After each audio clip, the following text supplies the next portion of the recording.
Chapter 7. Plants, Forms and Functions. Quick Field Focus. Classification of plants. Morphological structure of plants. Root system. Shoot system. Flower and its parts. Every day you see different kinds of plants all around. You can see them in the park, in houses, on the roadside, on the mountains and deep in the oceans. Plants differ in shape, size and form. Some plants are big, some are small while others are very small. Some of them have flowers and fruits, some have only leaves or thorns. All plants have the same basic structure. Classification of plants. On the basis of structure and size, plants can be classified as herbs, shrubs, trees, creepers and climbers. Herbs. These plants are very short. Stems of herbs are very soft and green. Herbs have a very few branches. They live for a few months. Coriander, tomato, sunflower, mustard, wheat, paddy are some examples of herbs. Shrubs. These plants are larger than herbs. They grow up to a height of about 8 feet. Their stems are hard and thicker than herbs. Shrubs have many branches which arise near the base of the plant. Rose, jasmine, lemon, hibiscus are examples of shrubs. Shrubs live for about a year. Trees. Trees are very tall plants which grow up to a height of many meters. Their stems trunk are very thick and hard. Many branches arise from the upper part of the stem. Mango, neem, peepal, gulmohar, banyan are some examples of trees. Trees live for many years. Activity 1. Go for a walk in your school field or garden. Observe the plants around and fill in the table given below. S. No. Plants name. Height small, herb, shrub, tree medium, tall. Stem, hard, soft. Branches many, few. Herb, shrub, tree. 1, 2, 3, 4, 5, 6, 7, 8, 9, 1 more. Creepers and climbers. Creepers are the plants having very thin and weak stems which cannot stand on their own. Watermelon and pumpkin have heavy fruits and weak stems. So they grow the ground. Climbers are the plants that have weak stems and take the support of sticks and walls to climb up. Plant like pea, money plant and grapevine are some examples of climbers. Morphological structure of a plant. You have learnt in previous classes that plants have root system and shoot system. The root system grows under the ground. The shoot system grows above the ground. The shoot system bears stem, leaves, flowers and fruits. Root system. Root is the non-green part of the plant. It generally under the ground and fixes the plant in the soil. Roots of plants are mainly of two types: tap roots, fibrous roots. Tap root of a plant is a single thick root coming out from the germinating seed and grows vertically downwards into the soil. Many smaller roots, called lateral roots, grow from the tap root. Mango, neem, carrot, radish etc. have tap roots. Fibrous roots of plants are thin, almost equal-sized roots growing from the base of the stem. Grass, sugarcane, rice, wheat and grass have fibrous roots. Functions of roots. Roots hold the plants firmly in the soil. Roots absorb water and minerals from the soil. Roots help to prevent soil erosion by holding soil particles together. Activity 2. To prove that roots absorb water and minerals from the soil, take two similar plants and label them as A and B. Put the plant A in a pot having soil. Cut off the roots of plant B, and put it in the another pot having soil. Water both the plants. You will notice that plant A grows well and looks healthy while plant B dries up and dies. Since it does not have roots to absorb water and minerals from the soil, it is unable to provide nutrition to the entire plant. Plant with roots. Plant without roots. Modification in roots. The roots of carrot, radish, turnip store food in them, and thus they are swollen and fleshy. The roots of some plants are reproductive parts. The roots of asparagus and dahlia can grow into new plants. Plants like banyan and sugarcane give out extra roots from their branches that grow downwards to hold them in the soil and support to the plant. These roots are called crop roots. Mangrove plants grow in marshy areas which develop breathing roots that grow and come above the water surface. Plants, like peas and beans, have small swellings in the roots called root nodules. These swellings contain rhizobium bacteria which fix atmospheric nitrogen into nitrates. Try these. Answer these questions in short. 1. In which kind of plant is a trunk found? 2. What are plants with green tender stems called? 3. Is bitter gourd a climber or a creeper? 4. Which type of plants have breathing roots? 5. Which part of the plant fixes it in the soil? 6. Which plant is easier to pull out of the soil, a plant having fibrous root or a plant with taproot? Shoot system. All parts of the plant which grow above the ground is called shoot system. This system includes the stems, leaves, flowers and fruits. Stem.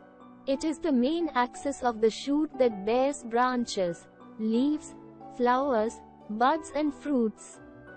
A typical stem contains following part. Node. It is the part of a stem from where new branches and leaves arise. Internode is the portion of the stem between two nodes.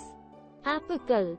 It is a bud present on the tip of the stem or branch. It is also called terminal bud. It helps in the lengthwise growth of the plants. Axillary bud. It is a bud which gives rise to branches. Functions of the stem. The stem holds the plant upright on the ground, so it is often called the backbone of the plant. The stem bears branches, leaves, flowers, buds and fruits. The stem carries water and minerals absorbed by the roots to all parts of the plant. It also carries food prepared by green leaves to all parts of the plant.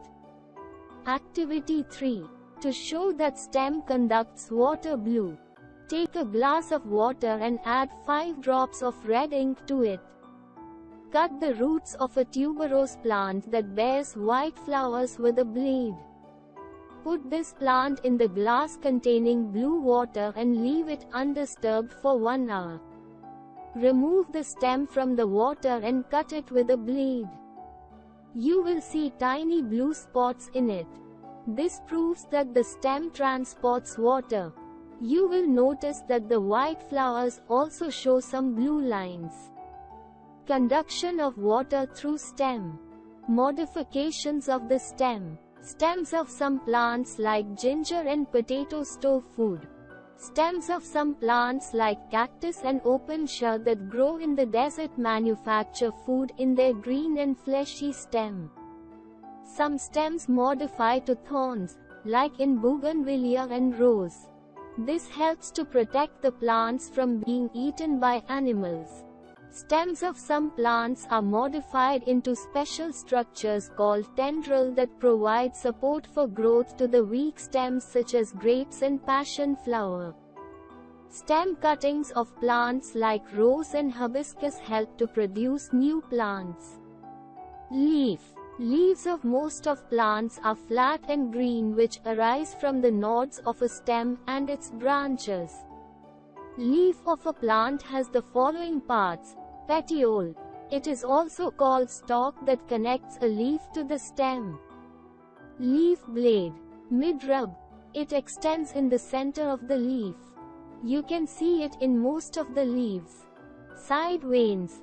These are thin and small veins that arise from either side of the midrib. These transport minerals and water to all parts of the leaf. These also provide support to the leaf. Leaf venation. The system of veins in the leaf blade form leaf venations. Leaf venations are of two types: reticulate venation and parallel venation. Reticulate venation. The veins form a net-like pattern on both sides of the midrib, which can be seen in the leaves of neem, rose and pea plant. Parallel venation. The veins run parallel to one another, which can be seen in grasses and leaves of banana plant. You can identify the roots of plants by observing leaf venations. Plants having reticulate venation have tap roots, while the plants having parallel venation have fibrous roots. Functions of leaves. The main function of green leaves is to produce food by the process of photosynthesis.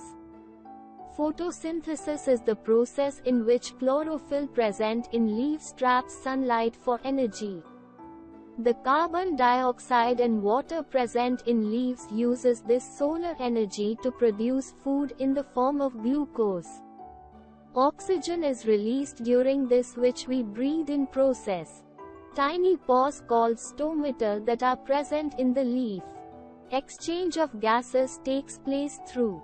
The extra water present in the plant is released as water vapor by the process of transpiration.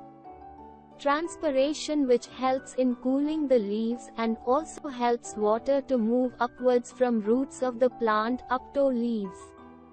Activity 4. To show that water is given out by leaves during transpiration. Take a potted plant and water it. Cover one of its leaves with a polythene bag. Keep this potted plant in the sunlight for a few hours. You will observe tiny drops of water on the inside of the polythene bag. This is the water that was given out by the leaves in the form of water vapor through the stomata by the process of transpiration. Repeat the experiment in night. Do you observe water droplets on the inside of the polythene? What do you conclude from this experiment? Modifications of leaves. The leaves of plants such as are reduced to thorns or spines to prevent water loss. Thorns and spines protect plants from being eaten by grazing animals. The leaflets of some plants such as pea and glory lily are modified into leaf tendrils which coil around the support and help to climb up. The leaves of plants like Bryophyllum develop buds on the margins. These buds grow into new plants in favorable conditions. Leaves of some plants store food such as onion. The leaves Venus flytrap and pitcher plant trap insects. Try these.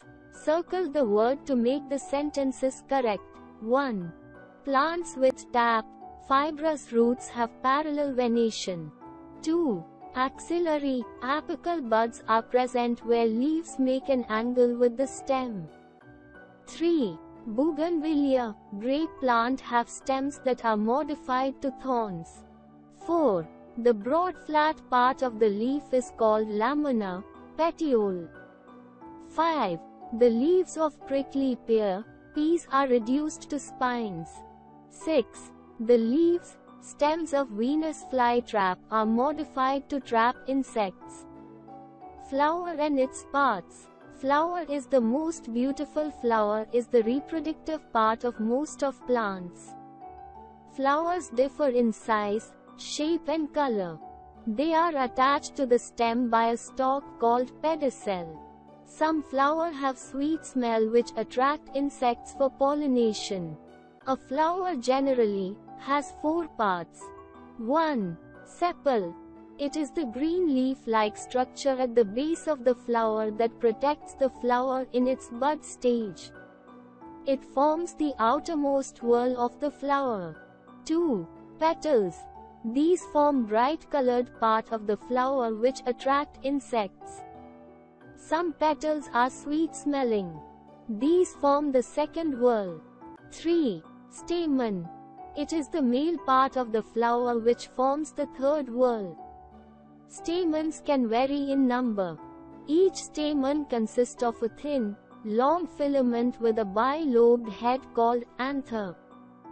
Pollen grains are present in the lobes of anther which contain the male sex cells. Activity 5. Touch the top of the anther of a flower. A yellow substance will stick to your fingertips. These are pollen grains. 4. Pistil. It is the innermost part of a flower called carpel. It is the female reproductive part of the flower. It contains 3 parts: a swollen portion at the base called ovary. The ovary extends upward into a thin, long tube-like structure called style. The style ends in a knob-like structure called the stigma. Stigma receives the male gametes and them to ovules in the which contain the female gametes. After fertilization, the ovary develops into fruit, and the ovules into seeds. Flowers having all the 4 whorls are called complete flowers such as pea, mustard, hibiscus. The flowers containing less than 4 whorls are called incomplete flowers, such as mulberry, date palm. Flowers containing both the male and female reproductive parts are pea, hibiscus are sexual flowers which are called bisexual flowers. Flowers have either the male or female reproductive organs but not both, are called unisexual flowers. Papaya and cucumber are unisexual flowers. Activity 6. To study the ovary of a plant. Take 2 ovaries from 2 flowers of the same plant. Cut one ovary lengthwise down the center, using a sharp blade. Use a lens and observe its ovules. Cut the second ovary across in the middle. Observe the ovules with the lens. Horizontal section of an ovary. Vertical section of an ovary. Functions of flowers. Flowers are the reproductive organs of plants which the fruits and seeds which germinate and grow into new plants. Pollination occurs in the same flower or in other flowers of the same kind. The pollen grains get transferred from the anther to the stigma of another flower of the same kind or of the same flower by insects, wind etc. Such process is called pollination. Once the pollen grains fall on the stigma, a pollen tube grows through the style and reaches the ovary. The male gametes present in the pollen grains fuse with the ovules. This is called fertilization. The nectar of flowers is a source of food to insects. Try these. Fill in the blanks. 1. And are unisexual flowers. 2. After fertilization the changes into seed. 3. Form the outermost whorl of the flower. 4. Plants like and have complete flowers. 5. The is the reproductive part of the plant. 6. The is the female part of the flower. Quick recap. Roots are of 2 types: tap roots and fibrous roots. Roots may be modified for support, storage of food, propagation etc. The shoot system bears branches, leaves, flowers and fruits. The stem consists of nodes, internodes, axillary buds and apical bud. The leaf may be modified for protection, support, photosynthesis, storage of food etc. The leaf consists of the petiole, lamina, side veins and main veins. Leaf venation is of 2 kinds: parallel venation and reticulate venation. A complete flower has 4 whorls: sepal, petals, stamens and carpel. By the process of pollination, the pollen grains are transferred from the anther to the stigma. Fertilization follows pollination. Plants can be classified into herbs, shrubs and trees according to height. A plant has two main systems, root system and shoot system. The root system remains under the ground, while the shoot system is exposed above the ground.